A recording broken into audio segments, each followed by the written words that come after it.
Yes, got your boy Hellcat back with another interview. I got my boy Latin Rascal on the other end. What's up, Rascal? What's going on, brother? How you been? Been good, man. Getting Thanks for old. thanks for taking the time out to grace my page and my viewers with your input and your experience on the game dogs. All right, anytime, man. Anytime. It's been a long time coming. Definite, definite. But yeah, man, I wanted to go back a little bit as far as, I remember seeing your profile on Facebook and I seen your picture and I seen, Latin rap. This is about maybe about 6 or 7 years ago. And I said, damn, this dude face looked familiar, you know what I'm saying? And I couldn't picture where. But then when me and you started talking, and you first thing you told me, where you from in Brooklyn, Fort Greene, and you from that area. I said, that's why I seen you at back in the days, yo. Yeah. Had family out in Fort Greene, but basically I was raised when I was into the dogs. When I first got into the dogs, rather, I thought I was getting into the dogs. It was, the Bushwick, Bedford Stuyvesant area. Right, right, right. And then you went on to tell me, you said when you said Fort Greene, you said, yeah, you know who my family was. Now, Yeah, when I knew you was Spanish, I said it could only be one or two families that you could be talking about, and that's the Lugo. You ever heard of the Lugo brothers? yeah. I know who they are. I And, know and of them. or the Supreme Team, paid in full posse that was known for holding down Eric B and Rakim. So I picked one of the two, and I was right. I said, yeah, you must be Yeah, the related to Supreme, Quinones, enough, the huh? Quinones family, the Keys, the Quinones family. Exactly.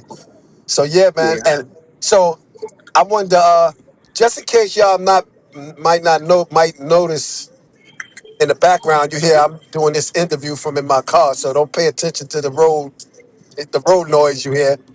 But I also wanted to talk to you, being that you coming from that era, like some unknown dogmen that grew up amongst us that didn't make it that far. You know what I'm saying? But we knew, you know what I'm saying, like they input and just the game dog. You know what I'm saying? Like J Boy, Chachi. Yeah, You know what I'm saying? Dudes like Chachi. that.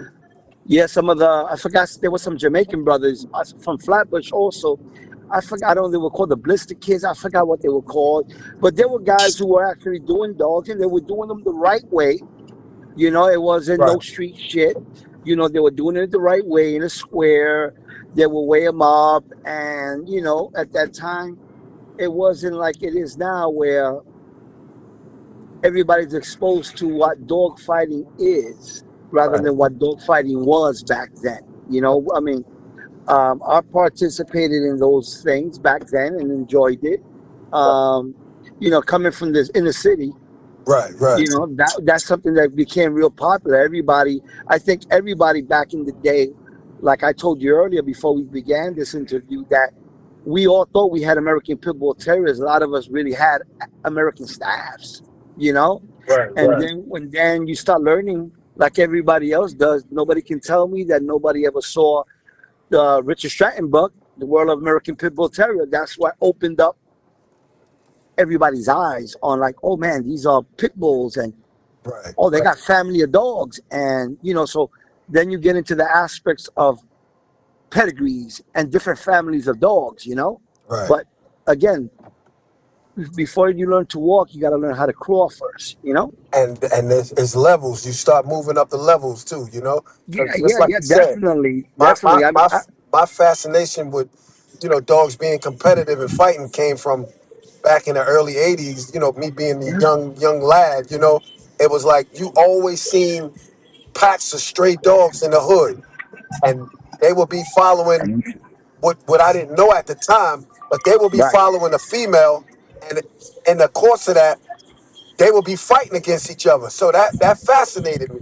Like, wow, look at them, and they was mutts, but it'd be about 6 or 7 dogs, and it'd be one female, and they be all, and I didn't know they was all jockeying for position of whoever's going to do the mating with the female. You know what I'm saying? In the nature, but I that amazed me, man. That amazed me, and that's Yeah, what led me yeah, yeah. on to the bulldogs. After that.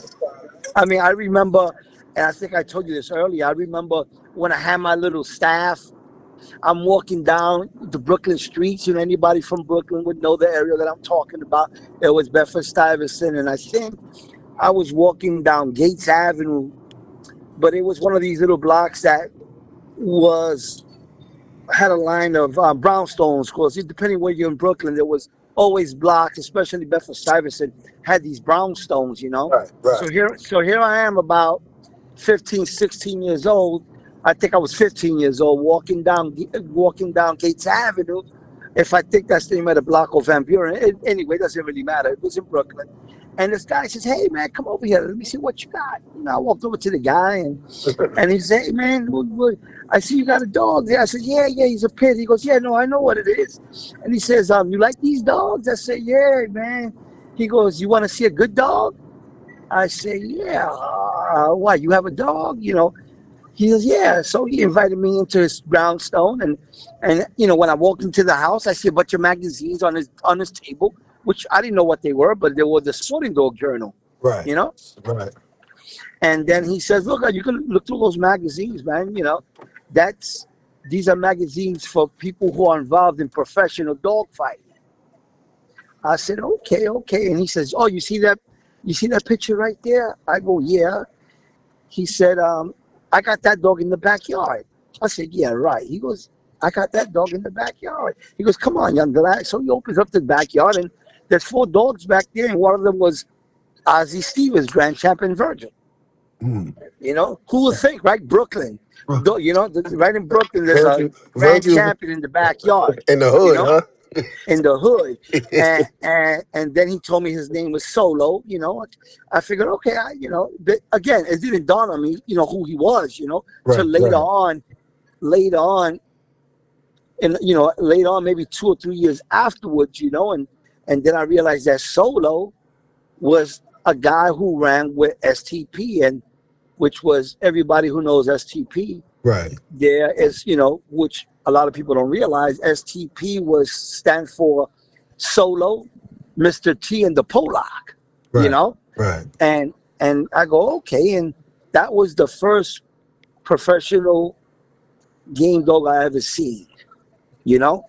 Mm. Again, I didn't know exactly what he really was, because Grand Champion to me, I didn't know what it was. I know he was a good dog, but I wasn't into that. I was into the street stuff, Right, right. you So know. this had to be about the early mid '80s, right? Around then. Yeah, early '80s, Right, and right. I mean, I think Virgil. I think he had just bought him, so Virgil must have had just finished up his career, and Right. they end up buying him. You So know, I guess you and Solo must have formed a good relationship from that encounter there, huh? well. You know what? Me being, not being naive, but I met the guy. He was cool, and every time I would go by there, he would wave, and he would say, "Hey," he was always giving me advice. He really didn't really take me under his arm. Right, right, But he says, "Oh, you got to get good dogs." I didn't understand what he was trying to tell me, because, nobody can tell me that I didn't have a good dog. right, Again, when you don't know, you don't know. You know, right, but right. like I tell people, you could show paperwork and everything. Forget about the paperwork of a dog. See, the papers don't go into the box. The Right, dogs do. And once the dogs perform, then you go back to the papers and go, "Oh, this is why he's doing this and this and that. This is the right, characteristics." You right, understand what I'm saying? right, right. And a lot of people, again, there's a lot of people didn't understand that. But as I got older, maybe, like I said, I was like 14, 15 when I saw the dog. About 16, 17, I run into another guy who stops me in the street, and we start talking. And he happened to be friends with somebody who lived, like, I don't know, maybe 8 blocks away from me. And I'll tell you who that person is. Everybody knows who he is. And he got in, he started talking to me, and he says, if I have dogs, at that time, now I have 4 dogs, and I had a yard in Brooklyn, and the gentleman, me and him became friends, and he ended up taking me to see my first professional dogman's yard, which was Mr. Bill, you know, Okay. The legend. and the legend, Mr. Bill, that man's a legend, and very respectful and honest dog man. Always a man. I can't say no more about Bill Ashton. Bill Ashton was always a great guy. You know, So, you know one thing that stands out to me for him about him, a story he told me before, way back in the days where he was yeah, where he was He was a manager at a car dealership, making Yeah. real good No, no, money. no, no. He wasn't a manager. He used to do the. He was detailer. They used to watch the cars. No, I You think know, they used no, to. no. He was the manager over the automotive, like over the the mechanic part, because he builds cars. He builds them from like Mr. Bill know his shit with the cars. You know what I'm saying? Okay, well, I don't like I said when I went to go see him, he was out there working, doing his thing there. But anyway, Bill Ashton was always a great guy. You Yeah, know, yeah, yeah. and we went up there and we went in the guy who took me was a guy called Frank, and we ended up going to breed his dog to the infamous Uptown's Champion Red Eagle. So here's a Right. dog that I used to see in the Stratton book, and here I am holding this dog, helping him breed. Another one And in the hood. Another one in the an, hood, huh? another one, well, not in the hood because now Bill Ashton done lived Oh, up in the Long Island. suburbs. Right, Yeah, right, they were up in the suburbs, up in Long Island, but right, it right, was in right, about an hour away from the inner city. right, right. And then the next day he ended up taking me to meet another dog, man, which was Pizza Man, Oh, okay. Tony. Right, right. And Tony basically was my neighbor. I mean, I could used to walk. I was always in Tony's. I mean, you could talk to Pizza Man, and he'll tell you Latin Rascal came out of my yard like if I'm one of his dogs. I I I I schooled him, and yeah, I learned a lot from Tony. You Okay, know, so that I was learned. that was somebody who you took you up under the wing. Well, now, yeah, he showed me what a really game dog was, and he was into the Chinaman dogs and Studi dogs, and you know, we have fun. I learned a lot from Tony. And after a certain amount of time, you start picking and choosing what you're gonna do, how you want, what kind of dogs you want. And I learned a lot from him. And when I ended up leaving New York, I basically came with a lot of knowledge about the dogs already. Right, And when left New York and moved to Maryland and basically started doing a lot of dogs in Maryland. But when I was when I was still in New York, I also was friends with hardcore kennels, you know, right. Big Mike. I remember a lot. I remember even Redman. I'm the one that took them All right, to all game right. test Okay, Redman. okay. I'm Hold the up. one that took. Mhm. Not cutting you off, but Redman was in the hood too, right? Yeah, Champion Redman. Redman. You See, told me that story Redman. before. Yes, Redman actually was bought from a brother from Fort Greene. From His Fort Greene name was Plaza. he was a young guy. He was a preppy type guy. He was a rapper. I think he came up with two or three videos that I seen him on Video Music Box. Those Oh, for you back in old the heads know what days. I'm talking Yeah, about. back in the days, video music And box. and I contact he connected with me because of my cousin Chachi. Says, Right, man, there's somebody that you got to meet, and he turned them on to me, and the kid ended up coming to my house, and he actually had a well-bred dog that he got from a guy called Zach Abney, you know, right, but the dog's legs were kind of funny in the back. They were like weird. So I told him, man, you need to call this guy who you got the dogs from and get something different because those dogs, those back stifles aren't looking too keen. I thought he got screwed, to be honest with you. But Zach Abney, say, hey, I don't have any problem, and I'll send you the dog, you know. right. And he ended up sending him a nice looking dog. And actually, Redman was on my yard maybe 2 or 3 days, maybe four, maybe a week, because I was holding him for Rakim.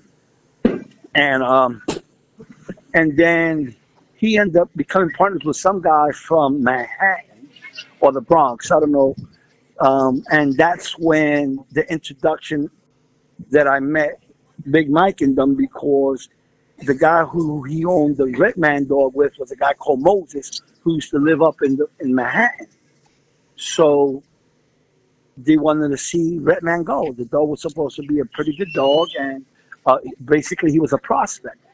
So I told them, hey, well, look, man, we could go right up to Long Island and we could go ahead and do some things up there with the guys. I know a lot of guys up there, so we ended up riding up to Long Island and we rode Redman with a dog called Crusher that belonged to a kennel called Winchester Kennels. Right. and this was Winchester, the that's full. Mr. Bill in them, right? Winchester. Yes, it is. Yes, it is. And basically, the dog looked very, very, very, very, very good.